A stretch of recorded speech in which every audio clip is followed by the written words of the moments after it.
right in. What if I told you that I have a skill for you today that could really accelerate your achievement? It could really put you further ahead in your life faster than ever. What if I told you I could teach you a skill that could help you to sell yourself, sell products to people? What if I told you that I have a skill that if you get it right, you'll be a better leader? You'll be able to build a great family one day, build better friendships, and dramatically increase your chances of getting that career you always wanted. It'll help you climb the success ladder faster.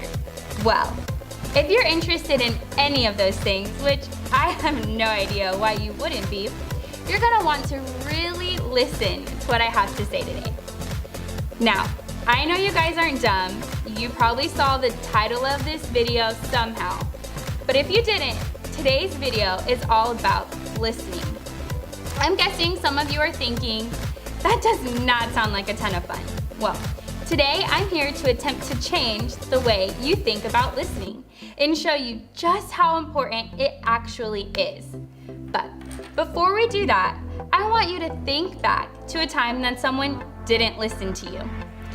Maybe that was one of your parents and they were straight up ignoring you, or you were asking them to go somewhere or do something, and I don't know, you were telling them something really important about school.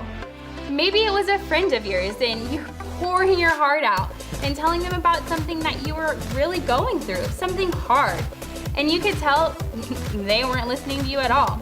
Or maybe it was a teacher and you had a really good excuse why your homework wasn't done and why you were late to class, and you just knew they weren't even listening to you. Like, you're trying to tell someone something and they're just sitting there flipping through their phone. Isn't that terrible? Not being listened to is the worst. So here's another illustration. Imagine you went to the mall when you were little and you sat on Santa's lap and you're telling him all the awesome things you wanted, right?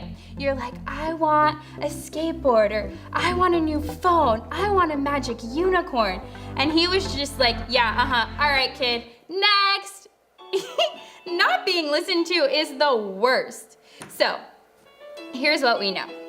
We know the most successful people in the world, the people we so badly want to be like, they didn't get that way by not listening to people.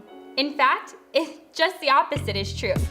The most successful people, the most skilled people, the best moms, dads, business leaders, teachers, they're not just good listeners, they're great listeners.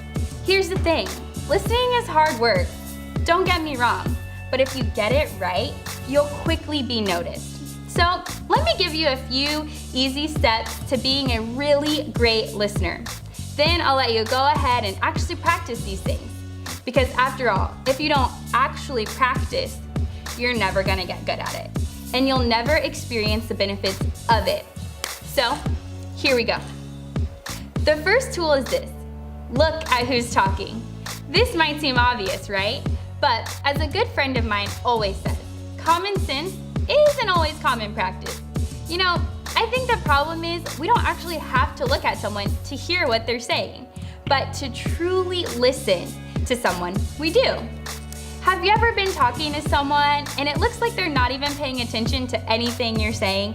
They're looking at their phones, they're watching TV, they're typing on their computers, and you're like, are you even listening to a word that I'm saying? It makes me so mad when people do that. You know what's even worse? When they're like, yeah, I heard you. You were talking about how you're mad in class because John got you in trouble for talking. So like they proved that they heard you, but you know they weren't actually listening. Here's why looking at someone is really important. One, it shows them that you care, which helps a relationship.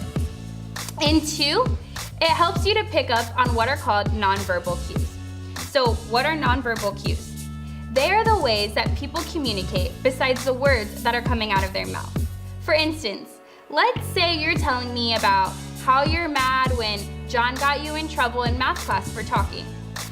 When you're telling this story, you're probably using your hands, making all these crazy facial expressions, and you might even be standing in a certain way. Those are all nonverbal cues. They tell the person who you're talking to even more than what your words do. So in short, looking at someone when they're talking shows them you care. Super important in class when you want to show your teachers this.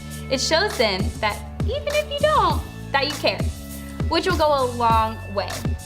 When it comes to your friends and family, I don't even think I have to tell you how important it is to be looking at them when they're speaking. Here's another tool or tip.